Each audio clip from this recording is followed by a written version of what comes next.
Bismillahirrahmanirrahim. Assalamualaikum warahmatullahi wabarakatuh.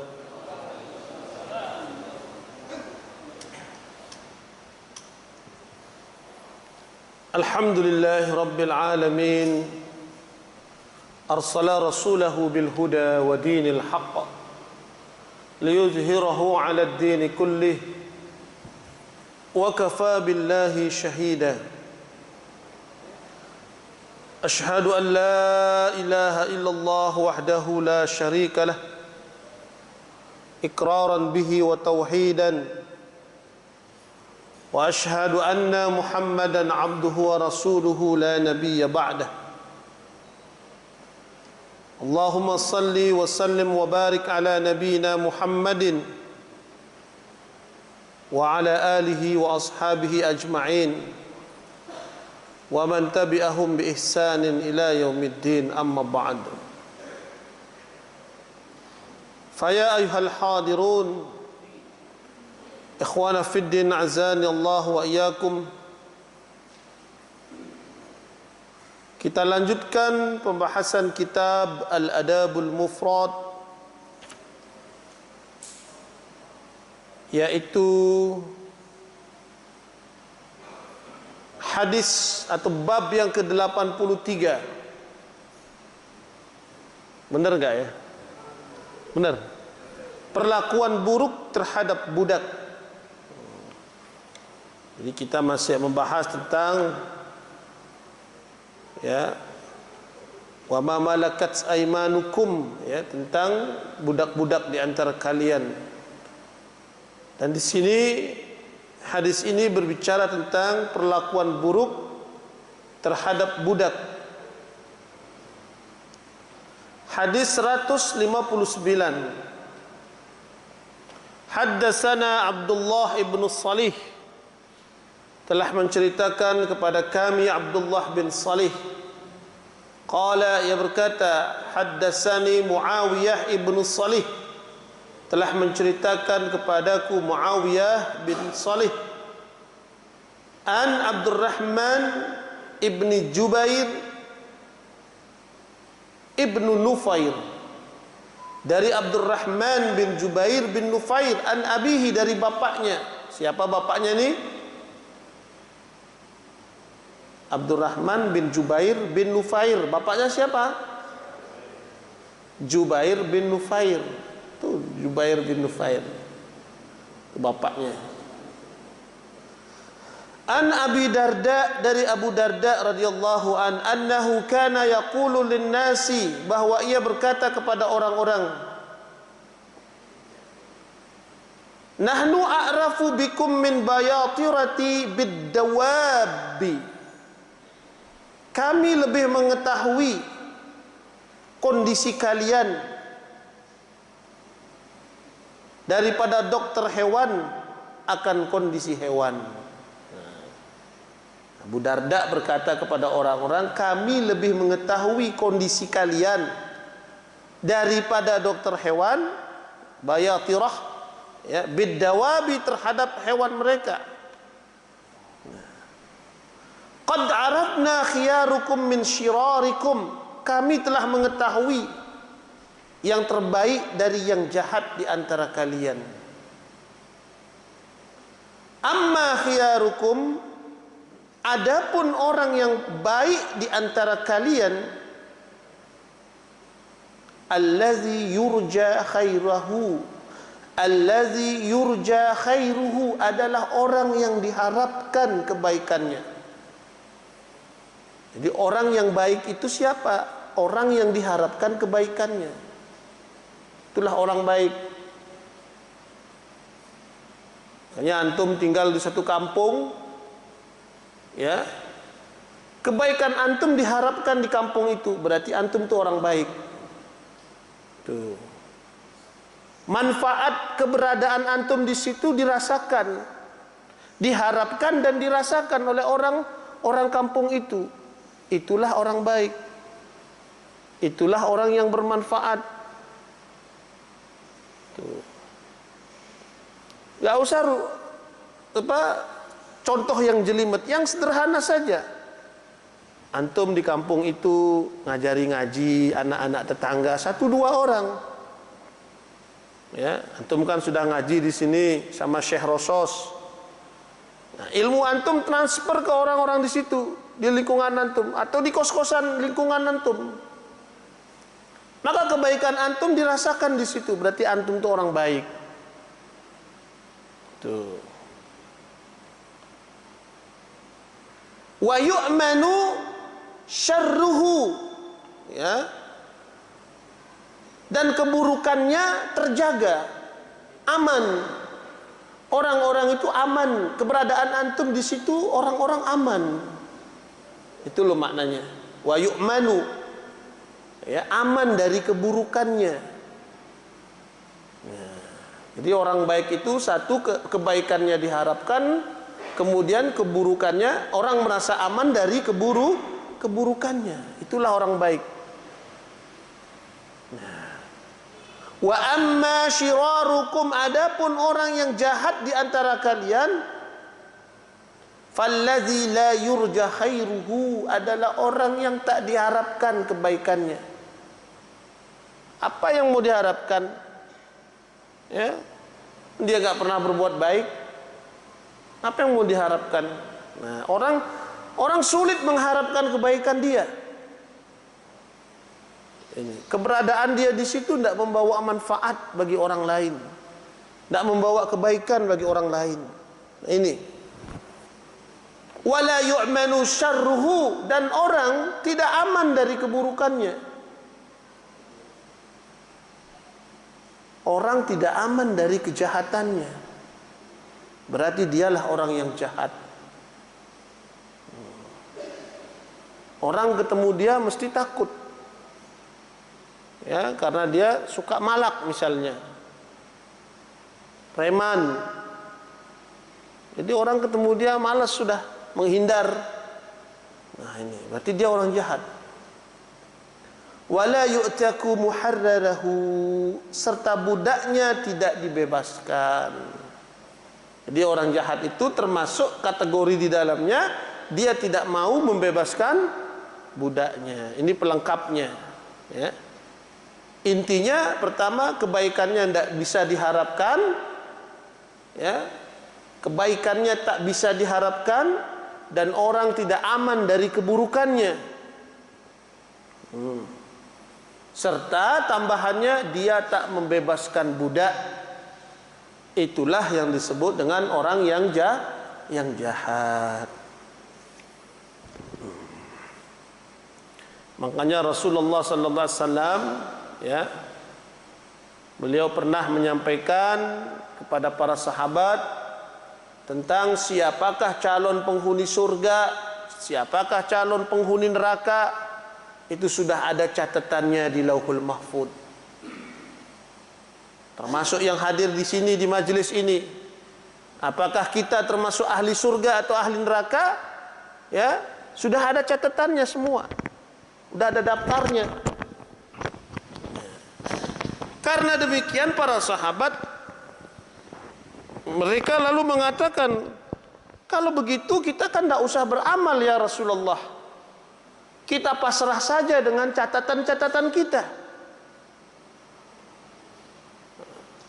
Toh kalau beramal siapa tahu mungkin dia sudah masuk calon ahli neraka. Untuk apa dia beramal? Begitu loh maksud sahabat. Kalau gitu pasrah saja kita ya Rasulullah. Tapi Nabi katakan, i'malu, beramallah kalian. Karena sesungguhnya seseorang itu dimudahkan urusannya kepada apa dia condong pada dirinya. Kalau dia ahli surga, maka dia akan selalu dimudahkan untuk melakukan amalan-amalan penduduk surga, dan dia akan condong ke situ. Kalau dia ahli neraka, maka dia pun dimudahkan untuk melakukan amalan-amalan penduduk neraka, kejahatan, dan dia condong untuk melakukan kejahatan itu. Maka antum yang ahli rajin solat berjamaah ke masjid, ya, insya Allah antum itu adalah ahli surga. Antum selalu dimudahkan untuk datang ke masjid pas mau maghrib, ya, waktunya luang, jalannya mudah, lapang, tak ruwet. Ini mau menuntut ilmu, mengkaji hadis Nabi, diberikan kelonggaran waktu, bisa duduk di masjid ini sambil menunggu waktu Isya. Artinya dimudahkan oleh Allah untuk melakukan kebaikan. Maka insya Allah kita adalah calon penduduk surga. Mau diajak ke solat, wih, celananya kotor, alasannya macam-macam sekali. Di masjid ada sarung loh, nggak biasa saya pakai sarung orang. Akhirnya nggak jadi ke masjid. Diajak ngaji juga begitu susah. Tapi diajak berbuat jahat paling kenceng. Nah, ini ikhwan yang dirahmati oleh Allah Subhanahu wa taala, ya. Jadi orang baik itu adalah orang yang senantiasa diharapkan kebaikannya dan orang tidak merasa terganggu oleh keberadaan dirinya. Orang aman ada dia di situ. Sebaliknya orang jahat adalah orang yang sulit diharapkan kebaikannya dan orang merasa terganggu dengan keberadaan dia di situ. Hadis 160, hadis yang isnadnya dhaiful isnad, ya. Hadis 161 juga demikian, dhaiful isnad. Nah, kemudian hadis bab yang ke-84, ya,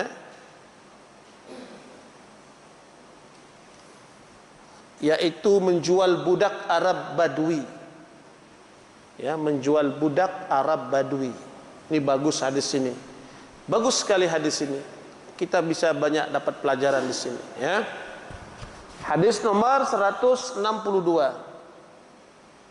Haddatsana Sulaiman ibn Harb, telah menceritakan kepada kami Sulaiman bin Harb.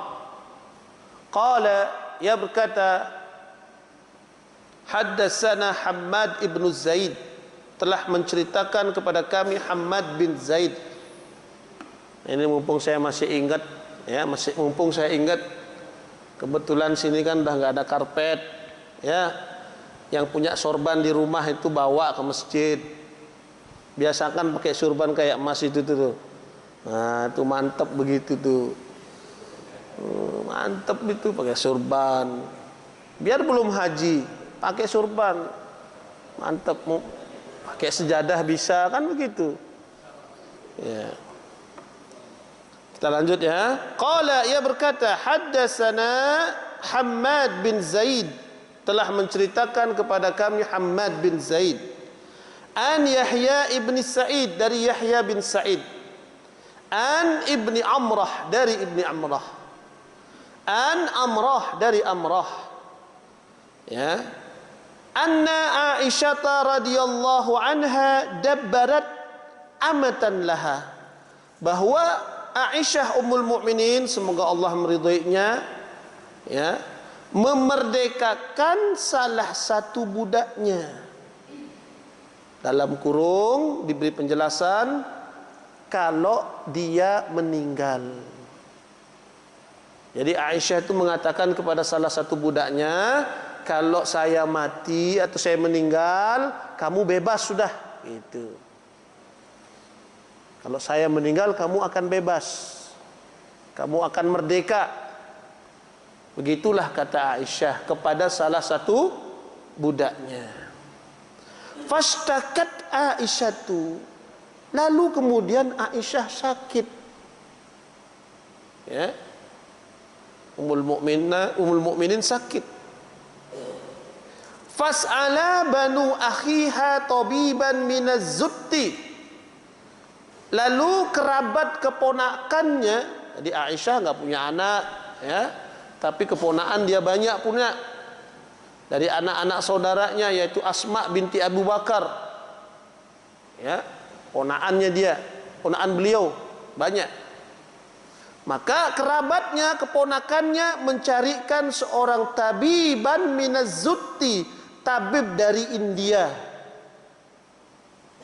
Bukan pergi ke India nyari tabib, bukan. Kebetulan di situ ada orang India yang tinggal di Madinah. Az-Zutti itu maknanya adalah ya diambil dari kata zat, ya, kaum yang berasal dari India. Jadi orang India itu udah zaman dahulu sudah tinggal di Madinah. Udah zaman sahabat sudah ada orang India di situ. Masya Allah ya. Ini kan India dulu luas. Wilayahnya India dulu kan dari Pakistan. Itu kan masuk India dulu. Pakistan, Kashmir, India, Bangladesh. Itu India semua itu. Termasuk Rohingya, itu India. Nah ini.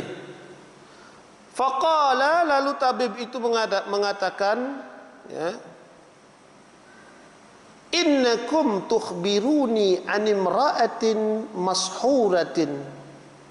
Kalian memberitahuku mengenai seorang wanita yang terkena sihir. Saharatha ummatun laha, ya, yang dilakukan oleh budaknya. Kata tabib itu. Jadi tabib itu mengatakan bahwa Aisyah terkena sihir yang dilakukan oleh salah seorang budaknya. Nah, fa ukhbirat Aisyata, lalu kemudian dikasih tahulah Aisyah oleh keponakannya, bibi itu terkena sihir. Yang mengenai sihir itu adalah salah seorang budak bibi, begitu. Ponakannya Aisyah.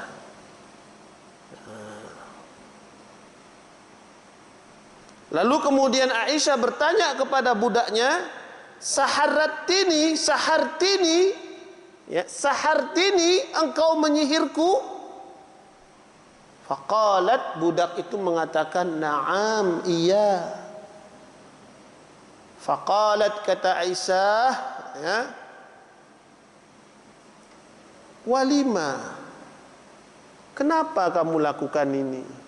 Kata Aisyah begitu. La tanjina abadan, engkau selamanya tak akan berhasil menyihirku. Istri Nabi, ya. Jadi Aisyah katakan, engkau selamanya tak akan berhasil menyihirku. La tajina abadan, la tanjina abadan, engkau tak akan berhasil selamanya. Ya. Summa qalat, lalu kemudian Aisyah berkata, bi'uha, jual dia. Ini budak perempuan ini, ya, karena di sini domirnya muannas. Bi'uha, jual dia. Min syarril arabi malakatan, kepada orang Arab yang perangainya terburuk. Siapa Arab terburuk? Orang-orang Badui, orang-orang gunung, ya, orang-orang dusun. Itulah yang perangainya terburuk.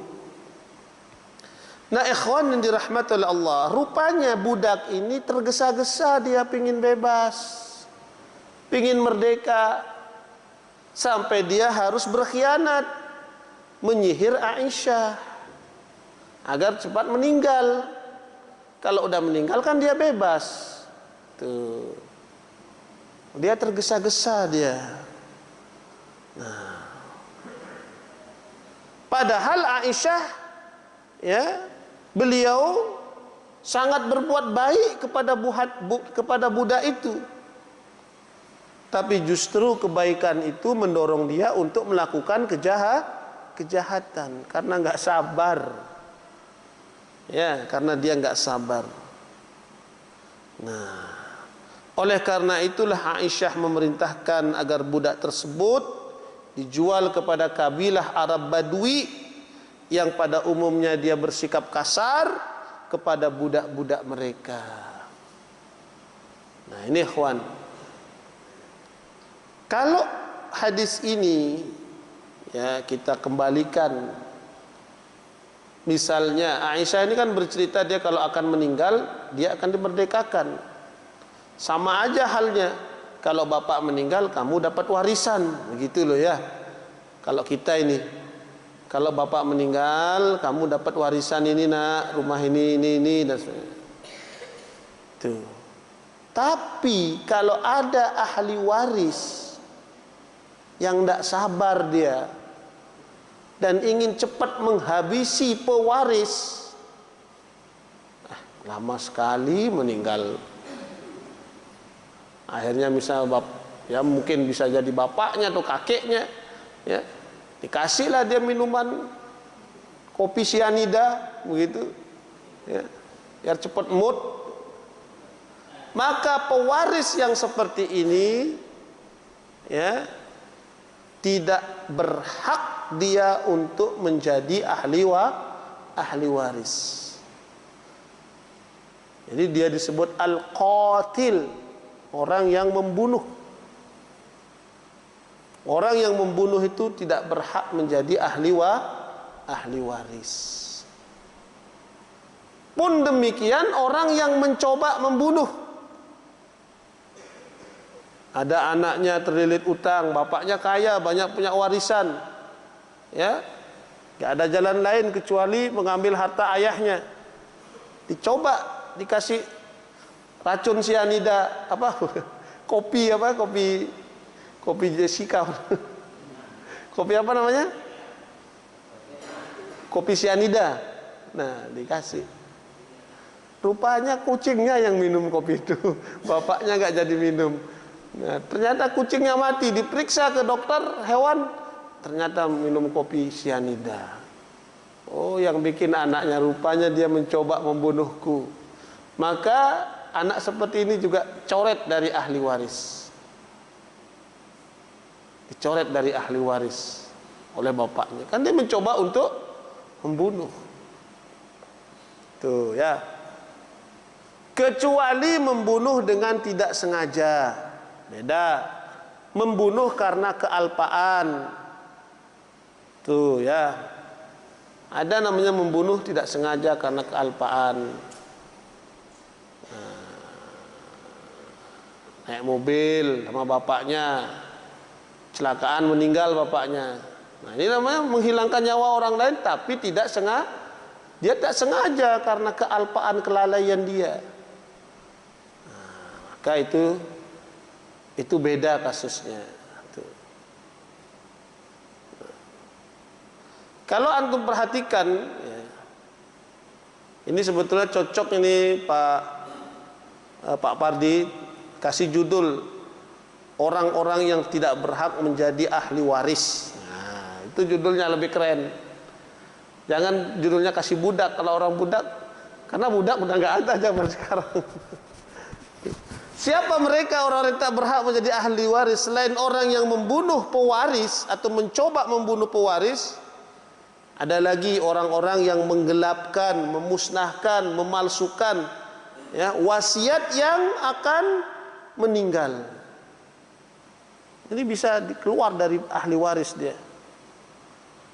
Orang yang akan meninggal membuat wasiat dia. Saya dibuatkan wasiat, nanti hartanya kasih masjid ini.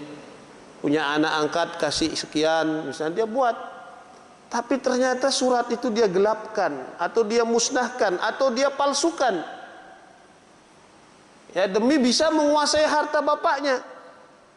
Maka dia bisa kecoret dari ahli waris. Nah, ini ya. Kalau tadi orang yang membunuh, kata Nabi, al-katilu la yarisu. Al-katil, orang yang membunuh, bukan menjadi ahli waris, tidak menjadi ahli waris. La yarisu, tidak bisa mewarisi. Yang ketiga, tidak termasuk ahli waris adalah ikhtilafuddin, orang yang berbeda agama. Bapaknya non muslim, dia masuk Islam, harus siap dengan konsekuensinya bahwa dia tidak akan mewarisi harta bapaknya. Ini dari sudut syariat Islam, ya. Karena apa? Karena ikhtilafuddin, orang yang berbeda agama. Kata Rasulullah, la yarisul muslimu kafiri. Orang muslim tidak bisa mewarisi orang kafir. Ya. Sebaliknya kata mi, walal kafiru muslima, dan orang kafir nggak bisa mewarisi orang muslim. Ini karena apa? Karena ikhtilafuddin, berbeda agama. Hadis itu sahih ya. Riwayat Imam Bukhari dalam juz 6 ya. Jadi nggak bisa mewarisi. Kalau mu'alaq harus siap-siap dengan konsekuensinya. Salah satu siap tidak mendapatkan warisan dari bapaknya. Lalu gimana caranya biar dia dapat warisan dari bapaknya? I'm sorry, gimana caranya? Ini I'm sorry dulu. Bismillah.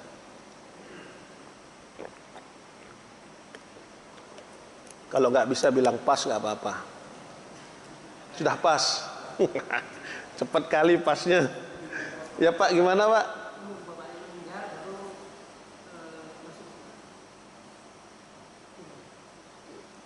Gimana? Kalau bapaknya udah meninggal dalam keadaan kafir, dia nggak dapat warisan dari bapaknya, karena al-muslimu ya la yarisul muslimu kafiri. Orang Islam itu tak mewarisi orang kafir.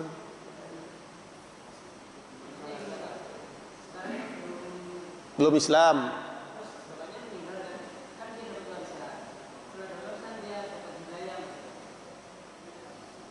Sebelum bapaknya meninggal, ajak masuk Islam. Begitu jawabannya. Kalau bapaknya udah meninggal dulu, ya siapa yang mau diislamkan? Sebelum bapaknya meninggal, ajak dia masuk Islam.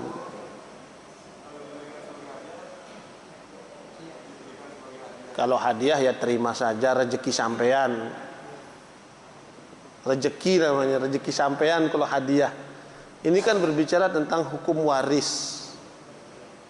Nah, makanya sahabat-sahabat Nabi yang mereka masuk Islam terus bapaknya mati dalam keadaan kafir, mereka tak meminta warisan dari bapaknya. Hatta dia orang kaya bapaknya.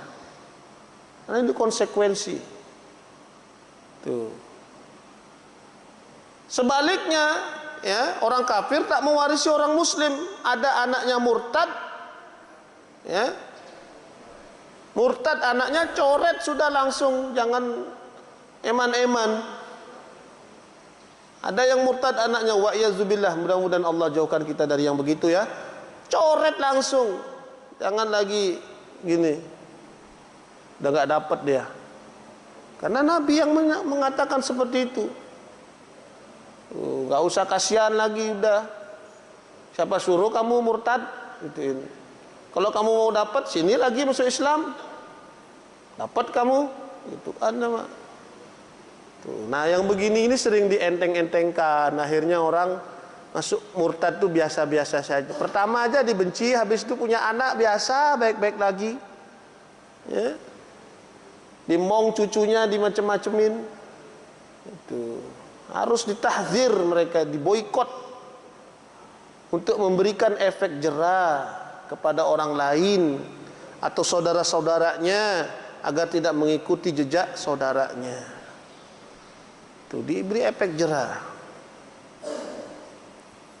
Yang berikutnya, yang tak berhak mendapatkan, yang tidak menjadi ahli waris, ya, tidak berhak menjadi ahli waris adalah seorang wanita yang talak raj'i. Talak raj'i itu talak yang sudah habis masa iddahnya. Talak, orang kalau dicerai, ya dicerai, maka dia masih masa iddah. Talak satu misalnya, talak itu kan sampai 3 kali. Talak satu berarti dia masih boleh rujuk kembali. Tapi ada masa iddah, masa tenggang. Kalau bahasa kita masa tenang. Ya, di dalam masa iddah itu wanita itu dia juga masih menunggu, nggak boleh dia langsung kawin sama orang, nggak boleh. Siapa tahu suaminya berminat untuk rujuk, ya maka rujuk kembali, datangi mertuanya minta maaf, ya kembali, baikan, islah. Tuh. Nah, seorang wanita, ya, kalau talak raj'i itu sudah habis masa iddahnya, Kalau masa iddah wanita yang meninggal berapa bulan? 4 bulan, 10 hari.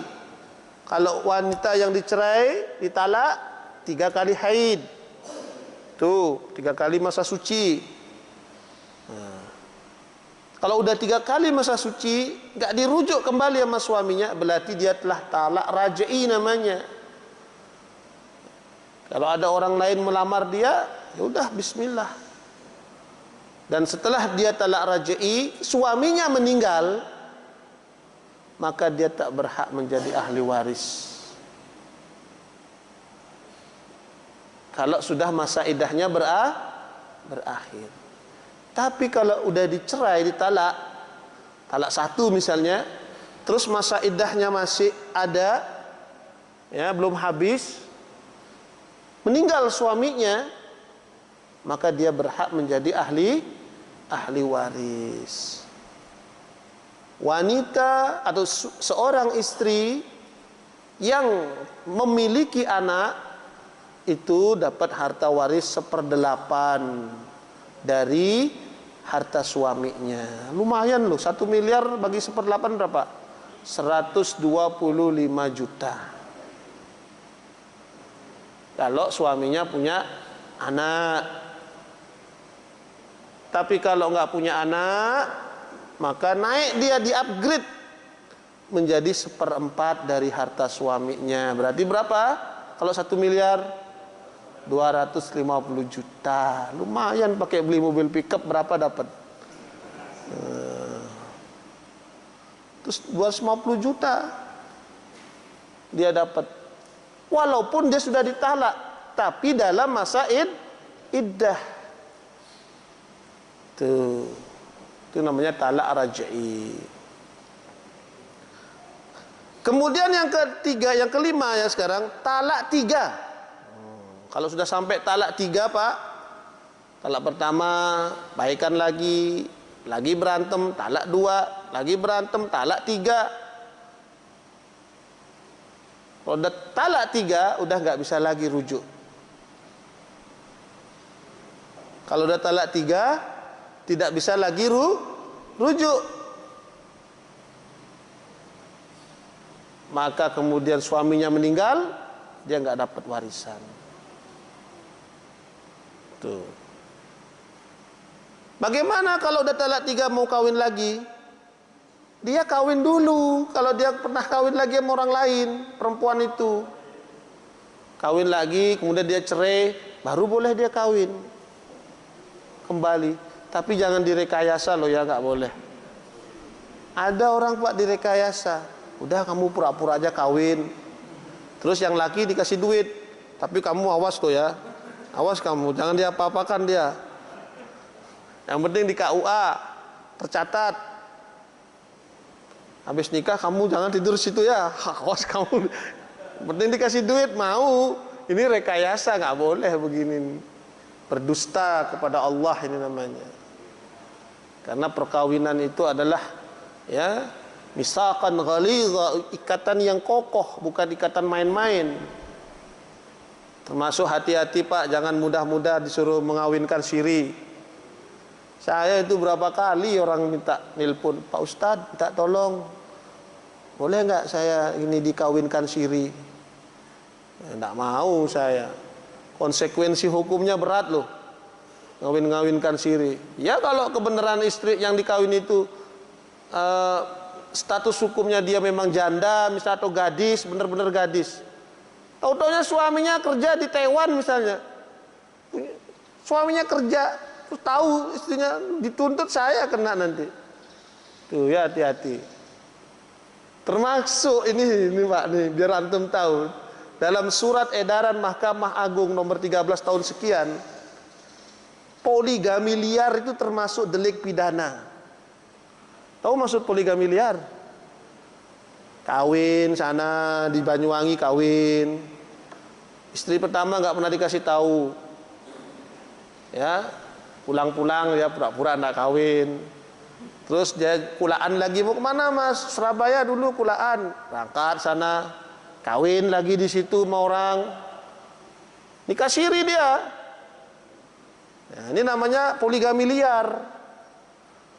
Ketahuan nama istrinya, lapor polisi, kena delik dia itu. Ya, surat edaran Mahkamah Agung.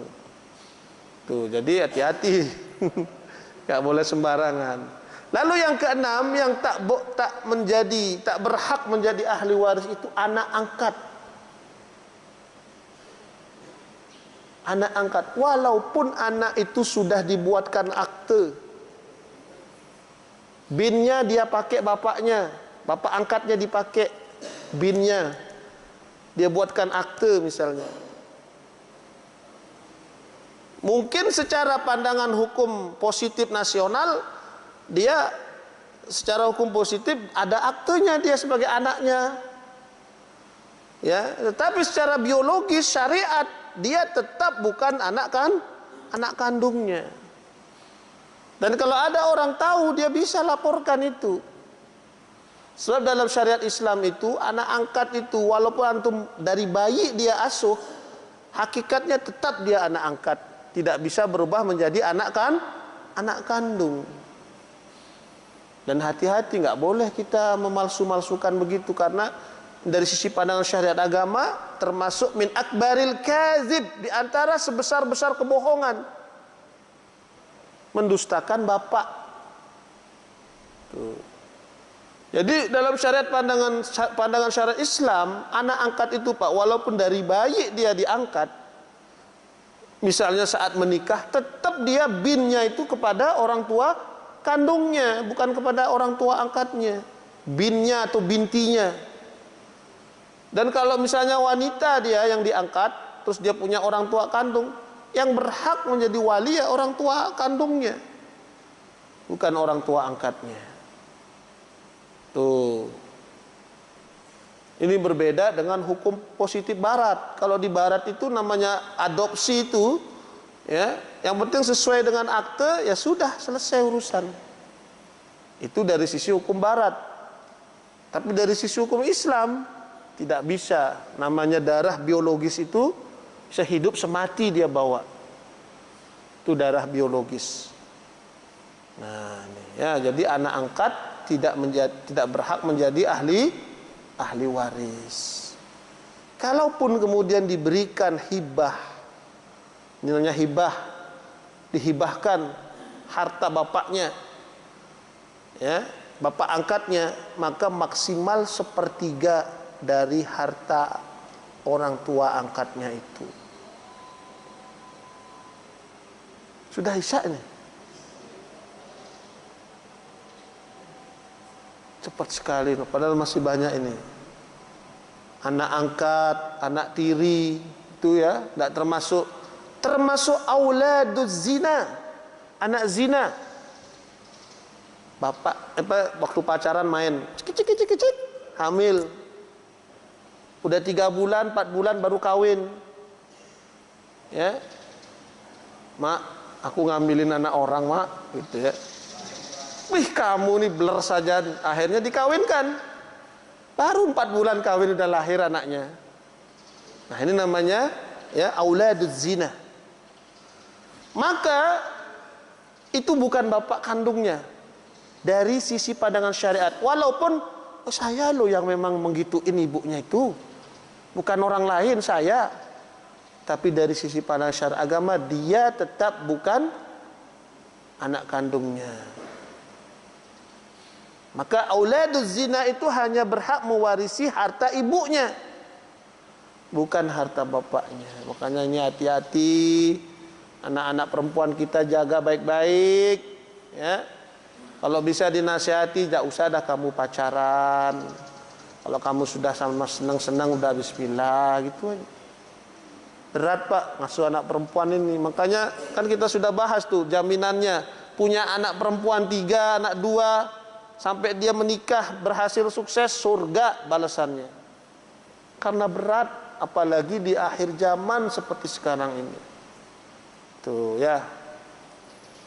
Ya, karena sudah isya Pak ya, sebetulnya masih ini tema. Sudah diakhiri dulu di sini. Mudah-mudahan kita lanjutkan pada kesempatan yang akan datang. Kita akhiri dengan doa kafaratul majlis. Subhanakallahumma bihamdika asyhadu an la ilaha illa anta Astaghfiruka wa atubu ilaik. Assalamualaikum warahmatullahi wabarakatuh.